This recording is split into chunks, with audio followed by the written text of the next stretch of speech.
தினமும் மது குடித்துவிட்டு அக்கம் பக்கத்தில் வசிக்கக்கூடிய பெண்களிடம் பிரச்சனை செய்வதை வாடிக்கையாக வைத்துள்ளார்கள் இரண்டு சகோதரர்கள். இதை தட்டி கேட்ட குடும்பஸ்தன் கொலை வழக்கில் கைதானது எப்படி? காரைக்குடி அரசு மருத்துவமனை. உடலின் பல இடங்களில் இரத்த காயத்தோடு அனுமதிக்கப்பட்டிருந்த இளைஞருக்கு செவிலியர்கள் முதலுதவி சிகிச்சை அளித்தனர்.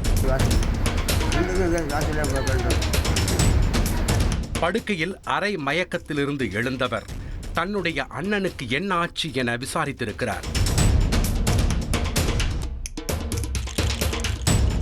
அந்த இளைஞரின் கேள்விக்கான விடை அடுத்ததாக மருத்துவமனைக்குள் வந்து சேர்ந்த மற்றொரு ஆம்புலன்ஸிற்குள் இருந்தது.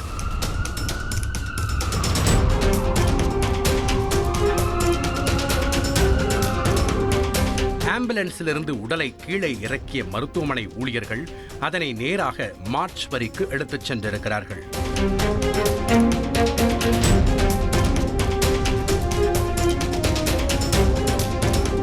நடந்திருப்பது ஒரு படு பயங்கர கொலை.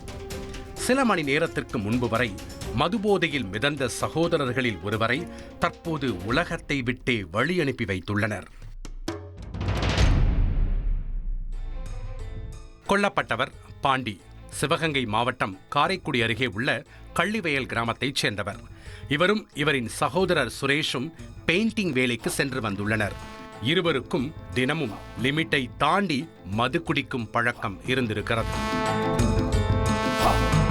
சம்பவம் நடந்த செவ்வாய்க்கிழமை இரவு பாண்டியும் அவரது சகோதரர் சுரேஷும் வழக்கம் போல் மது அருந்திவிட்டு ஏரியாவிற்குள் வந்து சவுண்டு கொடுத்திருக்கிறார்கள். இதனை அக்கம் பக்கத்தில் வசித்து வந்த பாண்டீஸ்வரி பொறுத்துக் கொள்ள முடியாமல் கடுமையாக கண்டித்திருக்கிறார். ஒரு கட்டத்தில் பொறுமை இழந்த பாண்டீஸ்வரியின் கணவர் ராஜா சகோதரர்கள் இருவரையும் கடுமையாக எச்சரித்திருக்கிறார். அப்போது அவர்களுக்குள் வாக்குவாதம் முற்றி கைகலப்பு ஏற்பட்டுள்ளது. தினமும் இந்த குடிகாரர்களால் இதே தொல்லையா போச்சு என ராஜா வீட்டிலிருந்த கம்பால் மதுபோதையிலிருந்த இருவரையும் கண்மூடித்தனமாக தாக்கியுள்ளார்.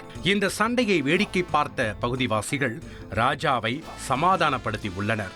ஆனால் நடந்த தாக்குதலில் மயங்கி விழுந்த பாண்டி பேச்சு மூச்சின்றி கிடந்தது அனைவருக்கும் அதிர்ச்சியை ஏற்படுத்தியுள்ளது. சம்பவ இடத்திலிருந்து சகோதரர்கள் இருவரையும் மீட்டு காரைக்குடி அரசு மருத்துவமனைக்கு அனுப்பி வைத்துள்ளனர். ஆனால் பாண்டி ஏற்கனவே உயிரிழந்து விட்டதாக தெரிவித்த மருத்துவர்கள் அவருடைய சகோதரர் சுரேஷுக்கு மட்டும் தீவிர சிகிச்சை அளித்து வருகின்றனர்.